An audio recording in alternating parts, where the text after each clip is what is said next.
My next guest was only 22 when her fiance was diagnosed with a dangerous brain tumour. She's written this book, Love Has No Limits, and they join us today. Welcome Tania and Warren Hayes. So glad you could both be with us.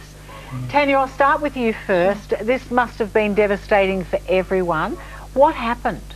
Well, it was completely devastating for family and friends all around us. One day Warren was fighting fit and healthy and we were ready to be married, and the next moment we've been told he has a life-threatening brain tumour. Unbelievable. You did eventually marry, although it was 4 years after you'd actually planned to do so. Yes. And now you've got a son, Josh. We do. Josh is a little miracle that's come out of all the tragedy that we've been through. So he brings so much joy into our life, and yeah, now it's not all about Warren's recovery and his rehabilitation to stay better. It's about enjoying the precious time we have as a family. So we're just so lucky to have a little angel, as we call him. It's interesting, you were writing in the book about having Josh, and a lot of people were very surprised because I guess they think with someone confined to a wheelchair that they don't have any life other than being in a wheelchair. Exactly. Most people never expected us to have children. No one ever asked us the question, could you have children? Would you like to have children? So when we actually told people that we were having a baby, everybody kind of looked at us like, who's the father? Or did you do IVF? Or how's that possible? Isn't Warren sterile? So it was quite amusing for us. We got a good chuckle out of it. And yeah, we were just delighted to find out that we were having a baby, and after everything we'd been through, we'd come full circle, and now we had this beautiful bundle of joy that was ready.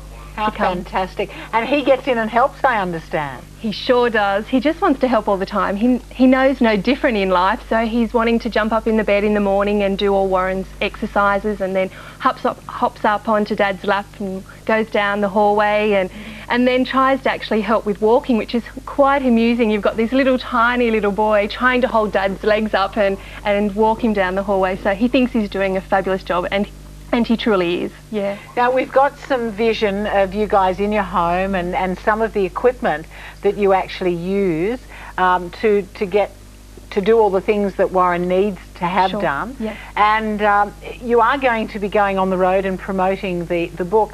How are you going to cope when you get outside of your home environment? Well, we have certain exercises that we do every day, and they last for about an hour in the morning, so that just keeps the body free from that. And then in the afternoons we practice standing. Warren's mother and father come with us wherever we go, and so they help me stand Warren and do the exercises. So it's important to keep the body functional, yeah. Now, Warren, you didn't want to speak on camera, but you've got buckleys of getting out of it. You understand that. Thank you. How are you coping? Good, thank you, yep. Yeah. And so what's been the thing that you've missed most? Probably miss the simple things in life, like washing the car, mowing the grass, weeding the garden. What people would probably Shy away from? Mowing the lawn. You can come round and wash my car anytime. I think you're right, don't worry. Sure, he'd love That's to. what drive for car washes. Now, Tania, was there ever a time when you wanted to give up? There was, I must say, most of the time I was pretty strong and going along quite good, but there were times when there was just complication after complication. I was wondering whether Warren would ever make it through, and there was times when I'd go to bed each night saying, this is just getting too hard, please God, take Warren and I tonight, both of us together, we're a package, we need to go together if you're going to do that. But thank goodness Warren held through, and while he was still alive, I wasn't going to let him down. I was going to be by his side every day. Really takes on that in sickness and in health, doesn't it? It certainly does, I tested. My word. Ross Packer says on the back of your book, this moving story shows that love, the impossible, becomes possible. Yes, yeah. No, Roz has been a great fan of our book, and she was delighted once she read the book to actually put an endorsement to our book, and as she says, yeah, there's lots of things in life that you need to overcome, but the impossible can become possible in life if you just try, and with a little bit of love. And Steve Waugh also says carers are role models we should all look up to and support. And this is so true. And I guess the thing that's come out of this most of all is that we really do take carers for granted, don't we? We certainly do. And there's 2.6 million carers in Australia. Wow. And that means 2.6 million people sick like Warren who require a carer.